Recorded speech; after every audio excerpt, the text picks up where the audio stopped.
आज अपना topic start करते हैं आगे। लास्ट क्लास में हम लोग डिस्कस कर रहे थे वैक्यूल के बारे में, ठीक है। और वैक्यूल में कुछ पॉइंट्स हम लोगों ने कवर कर लिए थे। जैसे हमने ये देख लिया था कि भाई वैक्यूल की जो मेम्ब्रेन है उसको क्या बोलते हैं। वैक्यूल की जो मेम्ब्रेन है, वॉल है, उसको बोलते हैं टोनोप्लास्ट। और उसके अंदर जितना भी लिक्विड रहता है उसको क्या बोलेंगे, उस सबको बोलेंगे टोनोप्लास्ट, ठीक है। वैक्यूल की मेम्ब्रेन कहलाएगी टोनोप्लास्ट और उसके अंदर का जो फ्लूइड रहेगा वो कहलाएगा टोनोप्लास्ट। और हमने ये बता दिया था कि जो टोनोप्लाज्म है उसमें क्या क्या चीजें देखी जाएंगी। उसके अंदर आपके मिनरल होंगे, सॉल्ट होंगे, शुगर होंगे, ऑर्गेनिक एसिड होंगे, ये सारी चीजें उसके अंदर देखी जाएंगी। ये बातें हम लोग पढ़ आज हम देखेंगे टाइप्स ऑफ वैक्यूल। तो आज का जो टॉपिक है हम लोग शुरू करते हैं टाइप्स ऑफ वैक्यूल के बारे में।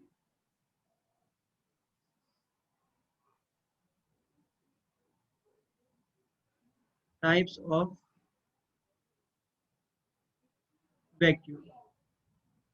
तो वैक्यूल के टाइप्स के बारे में अगर हम बात करेंगे तो वैक्यूल्स के हम तीन मेन टाइप पढ़ेंगे, जिसमें सबसे पहला जो टाइप हमारे पास आता है वैक्यूल का वो है फूड वैक्यूल। तो फर्स्ट है फूड वैक्यूल। पहले फूड वैक्यूल की बात कर लेते हैं। फूड वैक्यूल किस किस में देखा जाता है। ये देखा जाता है आपके प्रोटोजोन्स के अंदर, प्रोटिस्टा के अंदर, लोअर एनिमल्स में देखा जाएगा। तो हम ये बोल सकते हैं it is found in it is found in protozoan. ये प्रोटोजोन में देखा जाता है। इसके अलावा प्रोटिस्टा में देखा जाता है और ये देखा जाता है आपके लोअर एनिमल्स में। लोअर एनिमल्स में देखा जाएगा और इसके अलावा जो हमारी फैगोसाइटिक सेल हैं एनिमल में उसमें देखा जाएगा। तो phagocytic cells of animals, animals की फैगोसाइटिक सेल्स में देखा जाएगा फूड वैक्यूल, ठीक है। अभी हम लास्ट क्लास में इसको पढ़ के भी आए हैं। आपने देखा था प्लाज्मा मेम्ब्रेन जो है ब्रेक होती है और एनगल्फ करती है फूड पार्टिकल को, तो उससे वैक्यूल बनता है, इसको बोलते हैं फूड वैक्यूल। ये जो फूड वैक्यूल है ये बनता कैसे है, तो इसकी फॉर्मेशन कैसे होती है। फॉर्म्ड बाय इनवेजिनेशन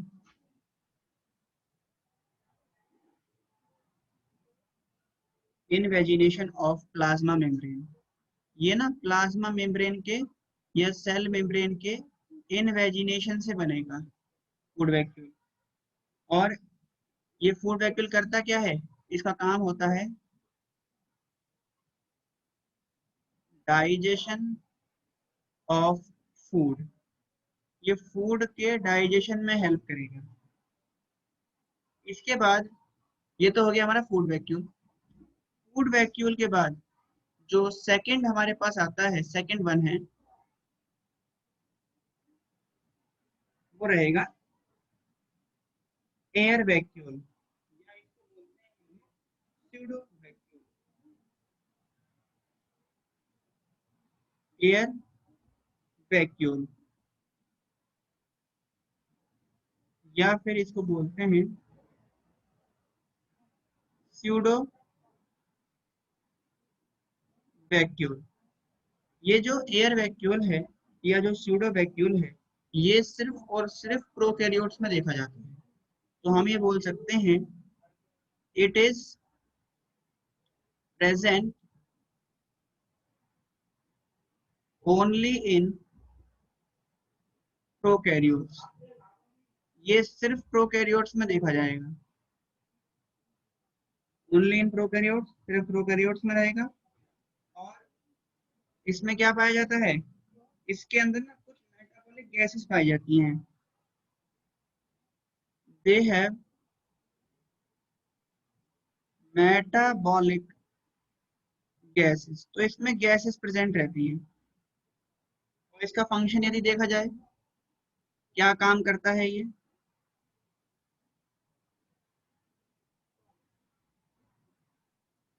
इसका यदि फंक्शन देखोगे तो ये क्या करता है, ये इन प्रोकैरियोटिक सेल को बीएनसी प्रोवाइड कराता है क्लोटिंग के लिए।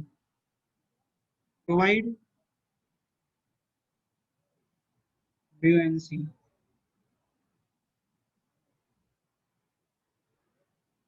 और क्लोटिंग, क्लोटिंग के लिए बीएनसी देगा। इसके अलावा जो हार्मफुल केमिकल हैं या कुछ रेडिएशन है हार्मफुल, उनसे बैक्टीरिया को बचाने का काम करता है। Protection from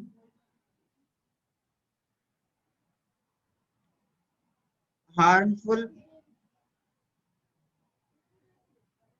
chemicals and radiation, harmful chemical से और रेडिएशन से बचाने का काम करेगा ये। इसके बाद थर्ड जो हमारे पास आता है, थर्ड है कॉन्ट्रैक्टाइल वैक्यूम। कॉन्ट्रैक्टाइल वैक्यूम, ये जो कॉन्ट्रैक्टाइल वैक्यूम है, इसकी यदि बात करें तो ये कुछ प्रोटिस्टा में और फ्रेश वाटर एल्गी के अंदर देखा जाता है। बीच बीच में आवाज कट रही सर आपकी। एक सेकेंड, अभी क्लियर है ना वॉइस एकदम? Yes sir. ओके। हाँ देखिए, तो ये जो कॉन्ट्रैक्टाइल वैक्यूल है ये किस में देखा जाएगा? कॉन्ट्रैक्टाइल वैक्यूल देखा जाता है found in protista and some fresh water algae. Protista में है और फ्रेश वाटर एल्गी के अंदर है।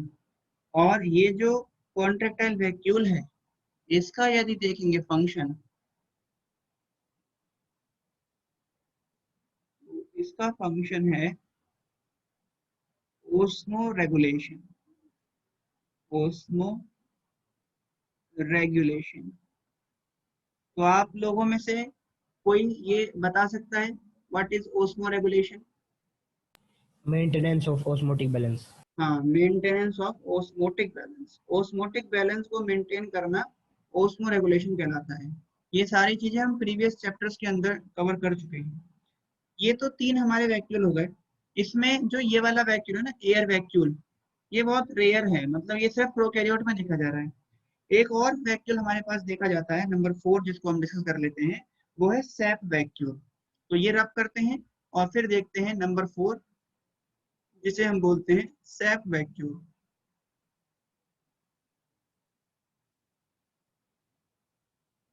अब देखिए,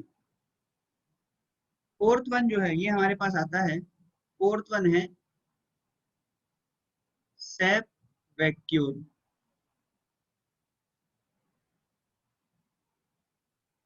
जो ये सैप वैक्यूल है, ये होते क्या हैं? तो they are fluid filled vesicles.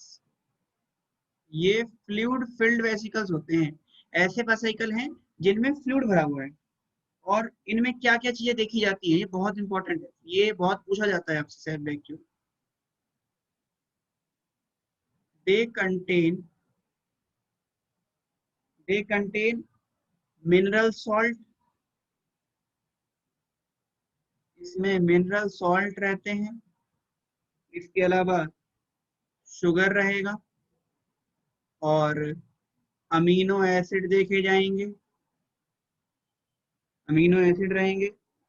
इसके अलावा इसमें एस्टर हो सकता है, इसमें आपके प्रोटीन हो सकते हैं। ये सारी चीजें इसमें देखी जाती हैं। और क्या हो सकता है, कुछ इसमें वाटर सॉल्युबल पिगमेंट भी देखे जाते हैं, वाटर सॉल्युबल पिगमेंट। और इस पिगमेंट का नाम पूछता है जरा सा, और इस पिगमेंट का नाम है एंथोसायनिन। एंथोसायनिन। और ये एंथोसाइनिन किस में देखा जाता है? ये देखा जाता है बीट रूट के अंदर। बीट रूट क्या होती है भाई?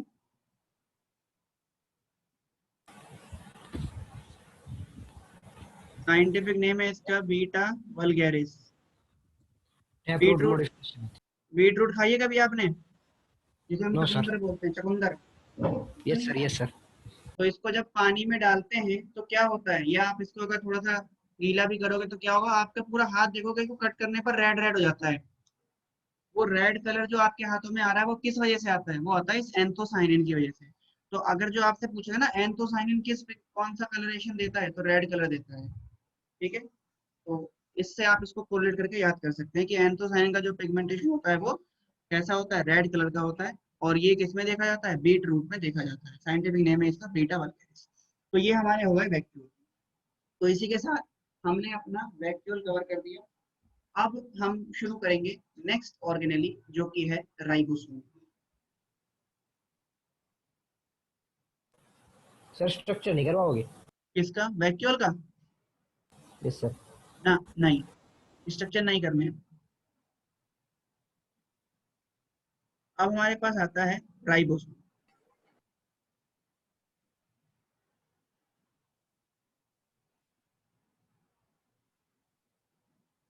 राइबोसोम की यदि हम बात करेंगे तो राइबोसोम ऐसे सेल ऑर्गेनेली हैं जिन पर कोई मेम्ब्रेन नहीं होती। तो हम ये बोल सकते हैं कि they are membrane less, membrane less cell organelle. ये मेम्ब्रेन लेस सेल ऑर्गेनेली हैं। और ये किसके बने हुए हैं? They are made up of, RNA and protein. हाँ, आरएनए और प्रोटीन। और उसको क्या बोला गया है? इसको बोला गया है ribo ribonucleic acid. Nucleo protein. तो ये बने हैं राइबो न्यूक्लियो प्रोटीन के। और राइबो न्यूक्लियो प्रोटीन का मतलब है इसके अंदर एक तो आरएनए है और दूसरा प्रोटीन पार्ट है। आरएनए है और प्रोटीन है। अच्छा, एक चीज और देखो, इसमें जो आरएनए है ना, आरएनए होता है negatively charge.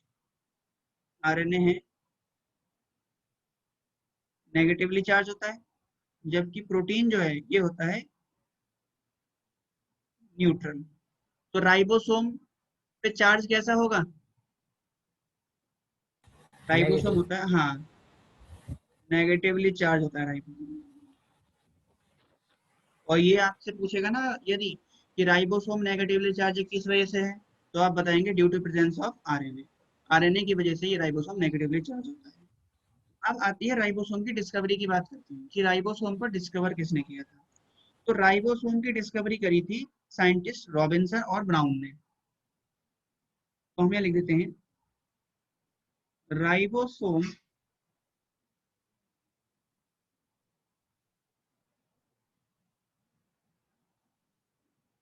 Discovered by Robinson and Brown. Robinson and Brown ने इसको खोजा था और किसमें देखा था? In cells of bean root. Bean root, जो ये होती है ना, सेम की फली होती है, सेम की फली के रूट में इन्होंने राइबोसोम को देखा था, वहां से डिस्कवर किया था। और इसको जो एक्चुअल में जो इसकी डिस्कवरी है, एक्चुअल डिस्कवरी इसकी करी थी पैलेडे ने, इसलिए इसको पैलेडे पार्टिकल बोलते हैं। मतलब यहाँ पर डिस्कवरर के ना तीन साइंटिस्ट हैं, एक है रॉबिन्सन और ब्राउन। हम ये बोलते हैं कि इसकी डिस्कवरी रॉबिन्सन और ब्राउन ने करी, बट रॉबिन्सन और ब्राउन से पहले इसको पैलेडे बता चुका था, इसलिए राइबोसोम को बोला जाता है पैलेडे पार्टिकल। तो ये आप याद रखिएगा, actually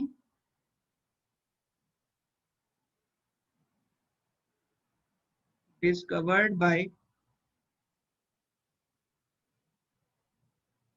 पैलेडे hence called Palade particle. अब यहाँ पर कंफ्यूजन हो गई ना आप लोगों के लिए। अब क्वेश्चन अगर पूछा जाएगा कि भाई राइबोसोम की डिस्कवरी किसने करी तो क्या लिखोगे? तो ऐसा क्वेश्चन आपके एमसीक्यू में बनेगा और आपसे पूछा जाएगा जी कि राइबोसोम की डिस्कवरी किसने करी, तो पहले तो आप ऑप्शन देखेंगे। ऑप्शन में यदि पैलेडे दे रखा है तो आंसर पैलेडे रहेगा, और यदि ऑप्शन में पैलेडे नहीं है, रॉबिन्सन और ब्राउन दे रखा है, तो आंसर रॉबिन्सन और ब्राउन रहेगा। तो ये हो गया। अब इसके बाद हम देखते हैं जी, अगर दोनों रहेंगे ना, वही तो कह रहा हूँ, अगर दोनों रहेंगे तो पैलेडे आंसर होगा। आंसर हम पैलेडे करेंगे अगर पैलेडे ऑप्शन में दे रखा है तो। यदि वो नहीं दिया है तब रॉबिन्सन और ब्राउन को टिक करेंगे। अब देखिए, जो राइबोसोम है, राइबोसोम की दो सब यूनिट होती हैं, दो सब यूनिट से मिलकर बना होता है। एक होती है लार्जर सब यूनिट, दूसरी होती है स्मॉलर सब यूनिट।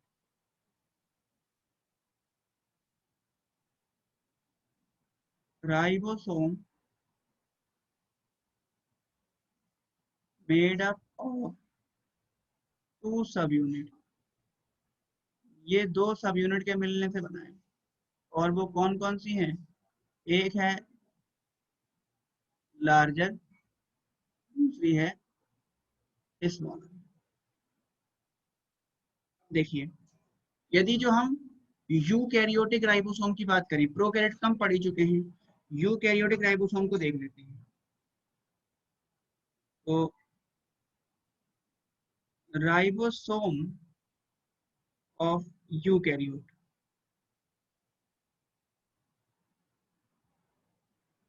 यूकैरियोट्स का जो राइबोसोम है वो कैसा है? वो है 80S टाइप। और जो राइबोसोम प्रोकैरियोट का है, राइबोसोम ऑफ प्रोकैरियोट, ये कैसा है? 70S type.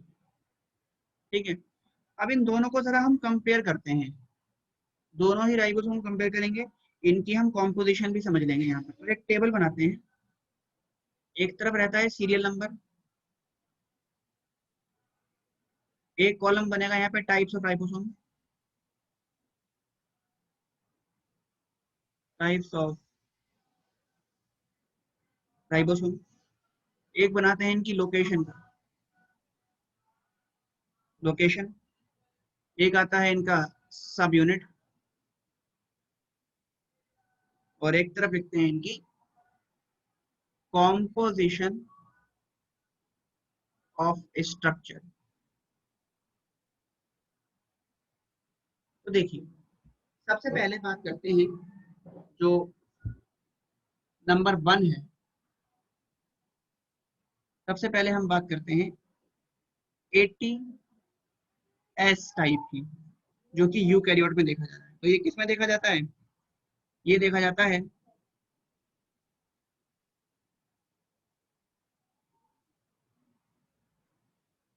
यूकैरियोटिक सेल में रखते हैं। ठीक है, यूकैरियोटिक सेल में रहेगा। और जो यूकैरियोटिक सेल है उनमें ये कहाँ कहाँ देखा जाएगा? यूकैरियोटिक सेल के अंदर ये आपका देखा आवाज जाता है। नेटवर्क इशू हो जाता होगा शायद, इस वजह से करती होगी। अ, जो यूकैरियोटिक सेल है उनमें ये कहाँ कहाँ रहेगा? बिजी हो जाती है। हाँ, उसमें रहेगा ये आपके न्यूक्लियोप्लाज्म में, साइटोप्लाज्म में, न्यूक्लियोप्लाज्म,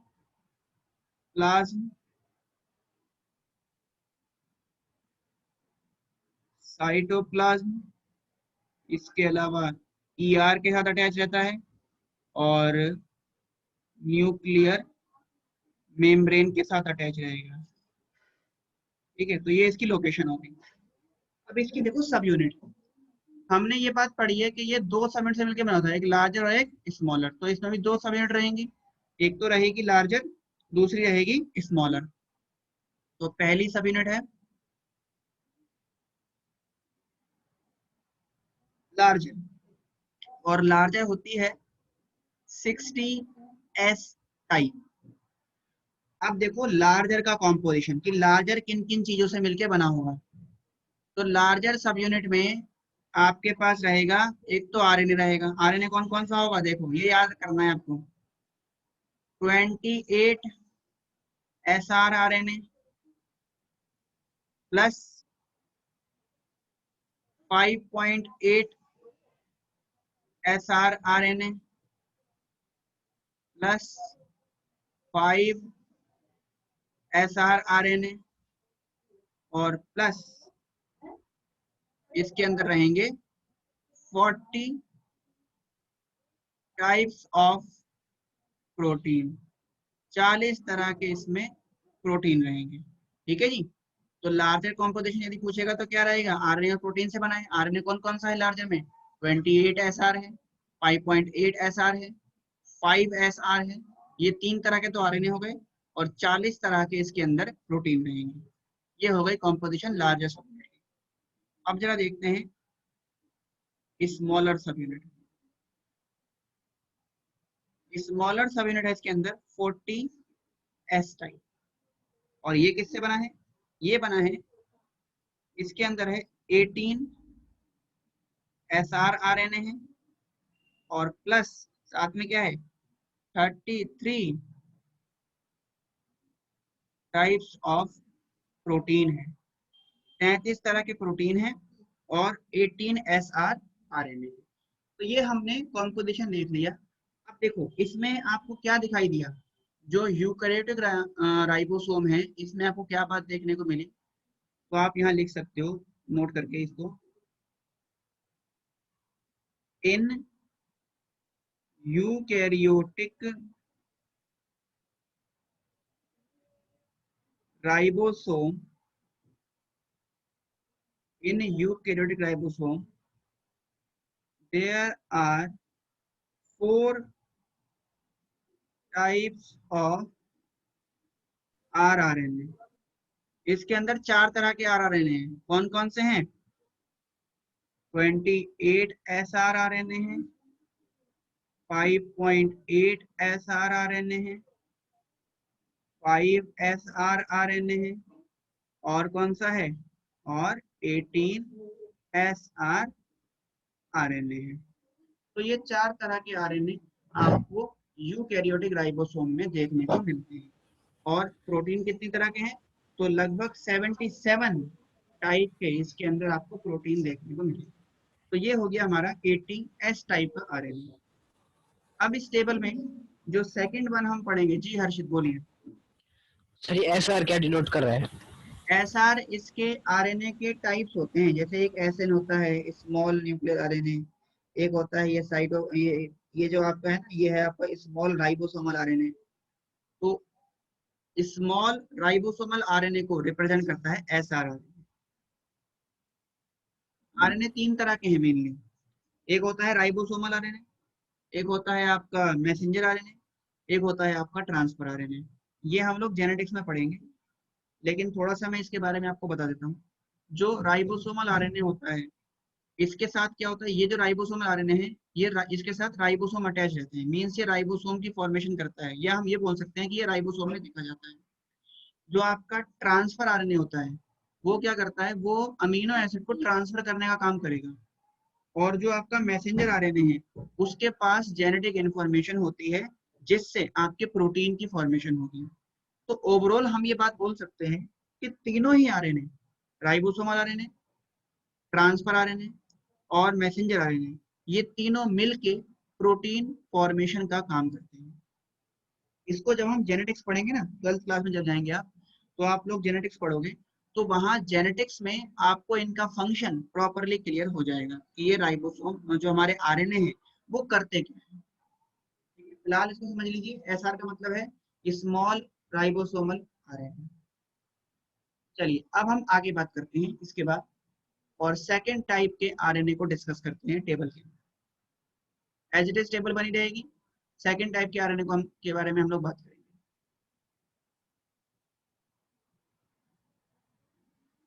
तो वही रहेगा सेम, सीरियल नंबर,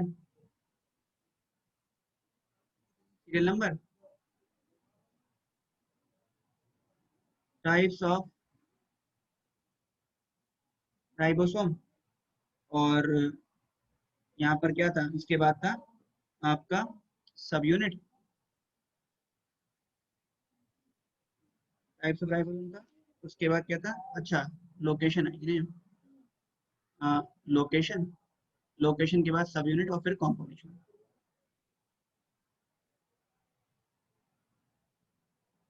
लोकेशन, सब यूनिट और कॉम्पोजिशन। तो जो सेकंड टाइप का हमारे पास आरएनए आता है वो है 70 एस टाइप आरएनए। ये प्रोकैरियोट में देखा जाता है। इसकी लोकेशन क्या है, देखो इसकी लोकेशन देख लेते हैं हम लोग। यदि जो 70 एस टाइप की बात करेंगे तो ये किस में रहेगा,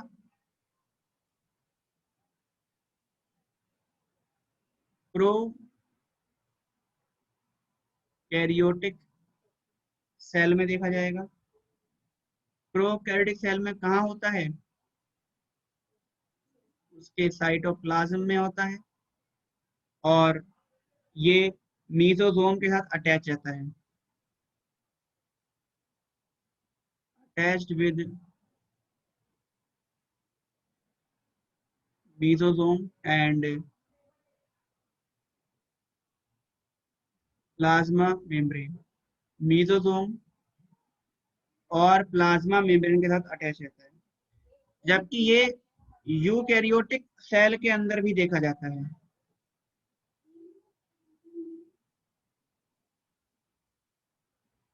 ये आपका यूकैरियोटिक सेल में भी देखा जाएगा। यूकैरियोटिक सेल में कहाँ होता है ये होता है माइटोकॉन्ड्रिया के अंदर, माइटोकॉन्ड्रिया में रहेगा और क्लोरोप्लास्ट में रहेगा। ठीक है, अब देखिए इनकी सब यूनिट। तो ये भी दो सब यूनिट के मिलने से बना है। एक है लार्जर सब यूनिट, लार्जर होती है 50 एस टाइप की, और इसमें क्या क्या रहता है, ये किससे बना हुआ है, कॉम्पोजिशन देखोगे तो इसके अंदर आरएनए रहेगा, कौन कौन सा, 23 एसआर आरएनए और प्लस 5 एसआर आरएनए। ये तो आरएनए हो गए, और इसमें प्रोटीन कौन कौन से होंगे, प्लस इसके अंदर होते हैं 34 टाइप्स ऑफ प्रोटीन। 34 तरह के प्रोटीन है, इनके मिलने से बन रहा है लार्जर सब यूनिट। स्मॉलर की यदि बात करोगे, स्मॉलर होता है 30 एस टाइप, और इसमें क्या रहता है, इसमें होता है 16 S R R N A है, और प्लस 21 टाइप्स ऑफ प्रोटीन है। तो देखो यदि आप 70 एस टाइप के आरएनए की बात करोगे तो हम ये बोल सकते हैं यहाँ पर नोट करके, 70 S type of ribosome is made up of, ये किससे बना है, is made up of 1 2 and 3 types of rRNA। और वो कौन कौन से हैं, वो हैं 23 SR RNA plus 5 SR RNA plus 16 SR RNA। ठीक है, तो ये कंपैरिजन है कि भाई जो हमारा 80 एस टाइप का आरएनए है उसमें, या 80 एस टाइप का राइबोसोम है, आरएनए नहीं बोलेंगे, 80 एस टाइप का जो राइबोसोम है उसके अंदर 4 तरह के आरआरएनए हैं, और 70 एस टाइप वाले में 3 तरह के आरआरएनए हैं। तो ये बात क्लियर हो गई। अब एक चीज और देखिए, जैसे हमने यहाँ पर देखा है कि राइबोसोम में दो सब यूनिट हैं, एक तो है लार्जर सब यूनिट, एक है स्मॉलर सब यूनिट। ये दोनों की दोनों सब यूनिट फ्रीली मूव करती रहती हैं साइटोप्लाज्म के अंदर। तो हम ये बोल सकते हैं both सब यूनिट ऑफ राइबोसोम, राइबोसोम की जो दोनों सब यूनिट हैं मूव फ्रीली इन साइटोप्लाज्म, ये साइटोप्लाज्म में फ्रीली मूव करती है, मतलब ये ज्वाइन नहीं होती, आपस में कंबाइन नहीं होती। और ये अटैच कब होती है? दे unite only at the time of protein synthesis, जब प्रोटीन बनना होता है सिर्फ प्रोटीन सिंथेसिस के टाइम पर ही ये यूनाइट होती है। और इनके अटैच होने के लिए एक आयन इंपॉर्टेंट रोल प्ले करता है जो कि है मैग्नीशियम आयन। और their union specific concentration of magnesium ion, जी सेकंड पॉइंट क्या लिखा है सर? सेकेंड पॉइंट ये लिखा है, देखो कि ये जो इसकी दो सब यूनिट है ना, लार्जर और स्मॉलर, ये वैसे तो अलग अलग रहती हैं, जैसे ये हो गई लार्जर सब यूनिट और ये हो गई स्मॉलर सब यूनिट, ये दोनों साइटोप्लाज्म में अलग अलग घूमती रहेंगी। ये यूनाइट कब होती है? जब प्रोटीन सिंथेसिस होती है, तब ये आपस में यूनाइट कर जाती हैं। तो हमने वही लिखा है, दे unite only at the time of protein synthesis, protein synthesis के टाइम पर ये दोनों जुड़ जाएंगी। और इनके जुड़ने के लिए for their union specific concentration of magnesium ion are required.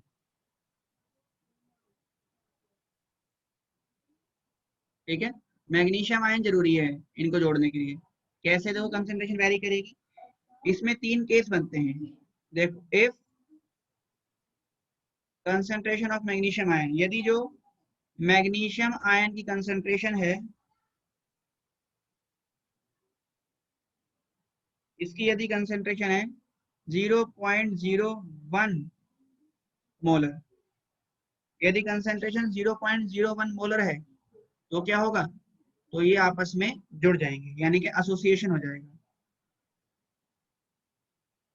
Means इस तरह से दिखेगा आपको, ये हो गई आपकी लार्जर सब यूनिट, इसके साथ जुड़ गया ये स्मॉलर सब यूनिट, एसोसिएशन हो गया। यदि जो कंसंट्रेशन है वो हो जाए,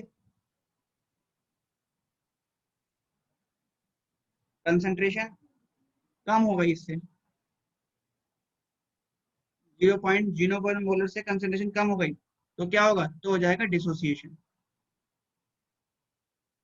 तो ये दोनों सब यूनिट अलग अलग हो जाएंगी, ये लार्जर हो गई अलग और ये स्मॉलर हो गई अलग। और यदि जो कंसंट्रेशन है वो 0.01 मोलर से ज्यादा हो गई तो डायमर फॉर्मेशन हो जाएगी, डायमर फॉर्मेशन मतलब दो स्ट्रक्चर आपस में कंबाइन कर जाएंगे कुछ इस तरह से।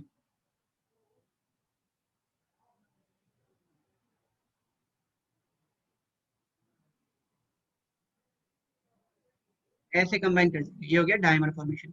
और जब डायमर बनेगा तो यहाँ पर क्या होगा?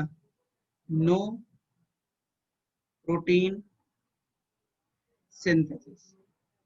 तो प्रोटीन इस कंडीशन पर भी नहीं बनेगा, जब ये अलग अलग है तो यहाँ पर भी क्या होगा? No protein synthesis. प्रोटीन इस कंडीशन पे भी नहीं बनेगा, जब सिर्फ क्या बना है आपका? कंडीशन ये वाली है, जब कंसेंट्रेशन 0.01 मोलर है तब ये एसोसिएट कर रहे हैं, यहीं पर सिर्फ क्या होगा? Protein synthesis.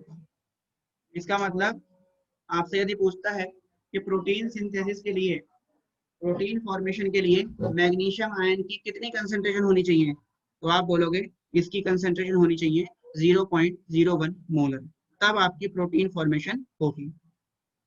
अब देखिए, जब ये दोनों सब यूनिट कंबाइन करती हैं लार्जर स्मॉलर के साथ, तो इस राइबोसोम में तीन सब यूनिट की या तीन साइट की फॉर्मेशन हो जाती है। किस तरह से होता है इसको हम देखते हैं आगे। देखिए जैसे ये है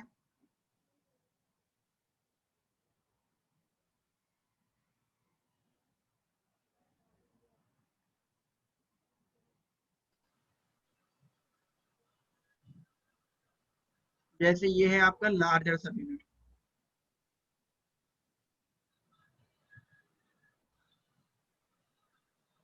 ये हो गई लार्जर सब यूनिट, और इसके साथ ये अटैच कर गया है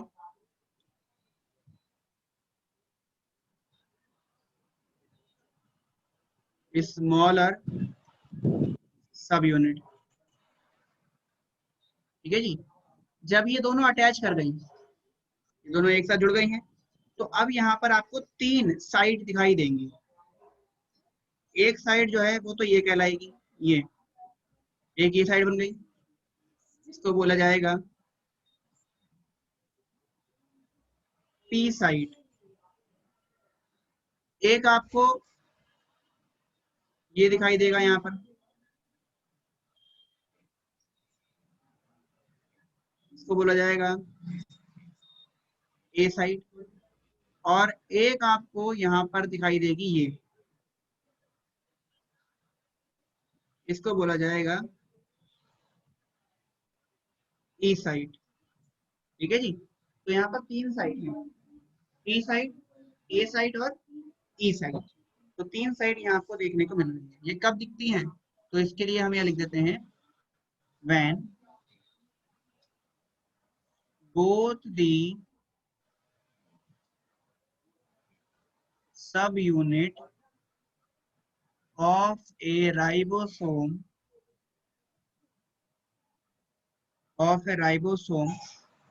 attaches, then they form, बेटा प्लीज अपने माइक को म्यूट रखें अगर कोई डाउट नहीं है। then they form 3 साइड, ये 3 साइड बना रही हैं। ठीक है। इसमें इनका काम क्या होता है, एक एक लाइन में हम इनका फंक्शन देख लेते हैं। वैसे इनका जो फंक्शन है, जो ए साइड का फंक्शन है, पी साइड का फंक्शन है, ई का फंक्शन है, ये हमें जेनेटिक्स के अंदर डिटेल में पढ़ना है, जहां पर हम ट्रांसलेशन प्रोसेस पढ़ेंगे, मींस प्रोटीन फॉर्मेशन पढ़ेंगे। तो जो ए साइड है, इसको बोलते क्या है ये हम लिख देते हैं। ए साइड जो है ये होती है फॉर अटैचमेंट ऑफ टीआरएनए, ये टीआरएनए के अटैचमेंट के लिए होती है। पी साइड जो है ये होती है पेप्टाइडिल साइट, पेप्टाइडिल साइट ये किस लिए है? ये है for formation of peptide bond. ये पेप्टाइड बॉन्ड बनाएगा, मतलब यहीं पर अमीनो एसिड के बीच में पेप्टाइड बॉन्ड बनेगा। और जो ई साइट होती है इसे बोलते हैं एग्जिट साइट, ये होती है फॉर एग्जिट या फिर रिमूवल ऑफ टीआरएनए, ये टीआरएनए को रिमूव कर। ठीक है। तो ये हमने थोड़ी सी बात इन साइड के बारे में देखी। तो ये हो गया हमारा कि जब हमारे राइबोसोम की दोनों सब यूनिट कंबाइन करेंगी तो उसके अंदर 3 साइड की फॉर्मेशन होगी। अब हम ना राइबोसोम में एक बात पढ़ रहे हैं बहुत देर से, कि भाई ये 70S टाइप है, वो 80S टाइप है। एस का मतलब क्या है वो हम देख लेते हैं। एस का मतलब समझते हैं।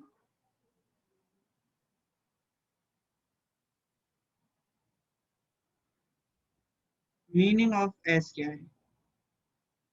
एस जो है ये रिप्रेजेंट करता है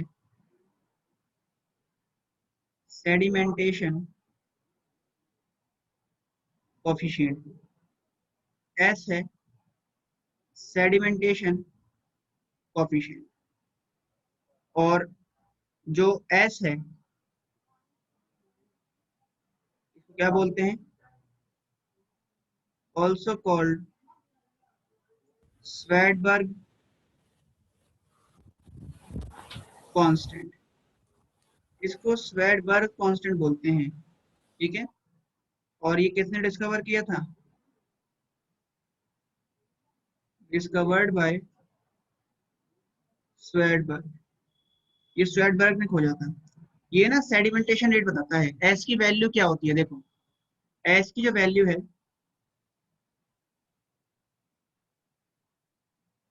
वैल्यू ऑफ एस, एक एस की वैल्यू होती है 1/10⁻13 सेकेंड,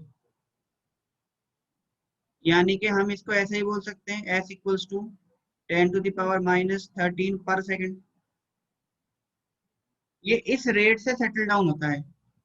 अब यदि मैं 70s की बात करूं तो 70s का मतलब क्या निकल जाएगा, 70s इक्वल टू 70 इंटू 10⁻−13 पर सेकेंड।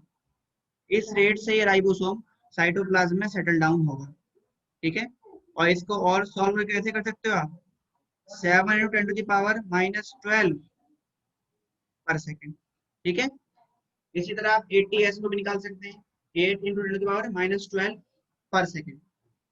तो ये बताता है आपको सेडिमेंटेशन रेट। ये चीज आपको कहीं मिलेगी नहीं, आपके एनसीईआरटी में मेंशन नहीं है कि भैया ये एस का मतलब क्या है या एस की वैल्यू क्या होती है। ये चीज आप याद रखिएगा कि एस की वैल्यू क्या है, ठीक है जी। अब इसके बाद एक टर्म आती है राइबोसोम के अंदर, उसको और हम डिस्कस कर लेते हैं।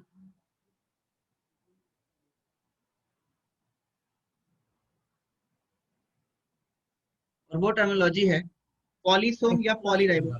जी बोलिए। लास्ट पेज निकाल दो।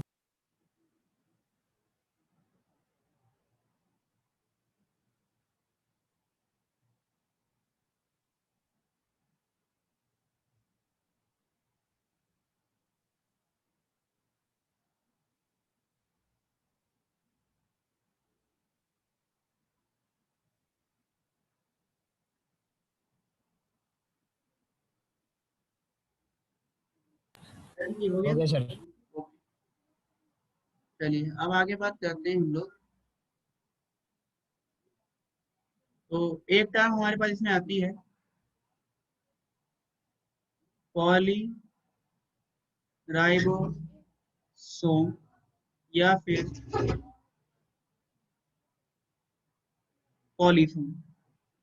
तो ये किस में देखे जाते हैं, ओनली फाउंड इन, प्रोकैरियोट। हाँ प्रोकैरियोट या बोल सकते हैं बैक्टीरियल सेल। ये सिर्फ बैक्टीरियल सेल में होते हैं। और ये जो है कब बनते हैं, ये they they are form when they are formed when copies of same protein required, copies of same protein required. और ये बनते क्या है, देखो होते क्या है ये, जैसे ये हो गया आपका एमआरएनए, ये है एमआरएनए। जब इस एमआरएनए पर जब इस एमआरएनए पर 4 से ज्यादा राइबोसोम अटैच हो जाएं,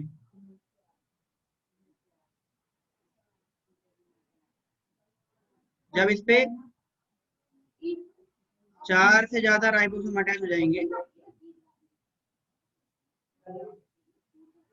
ये क्या होगा, ये होगा राइबोसोम। जब इस पे 4 से राइबोसोम अटैच हो जाएंगे तो इन दोनों को मिला के हम लोग क्या बोलते हैं, इन्हें मिला के हम बोलते हैं पॉलीसोम या फिर पॉलीराइबोसोम, ठीक है। तो हम ये बोल सकते हैं यहाँ पर when on A mRNA more than 4 ribosome get attaches, then it is called polysome या पॉलीराइबोसोम। तो इसे पॉलीसोम या पॉलीराइबोसोम बोलेंगे। तो ये हमारा राइबोसोम पूरा कंप्लीट हो गया। हमने वैक्यूल पूरा पढ़ लिया और राइबोसोम पूरा पढ़ लिया। अब हम नेक्स्ट क्लास के अंदर बात करेंगे। तो नेक्स्ट क्लास में हम लोग डिस्कस करेंगे किसके बारे में? नेक्स्ट क्लास में हम पढ़ेंगे सेंट्रियोल के बारे में। ठीक है जी, चलिए, थैंक यू सो मच।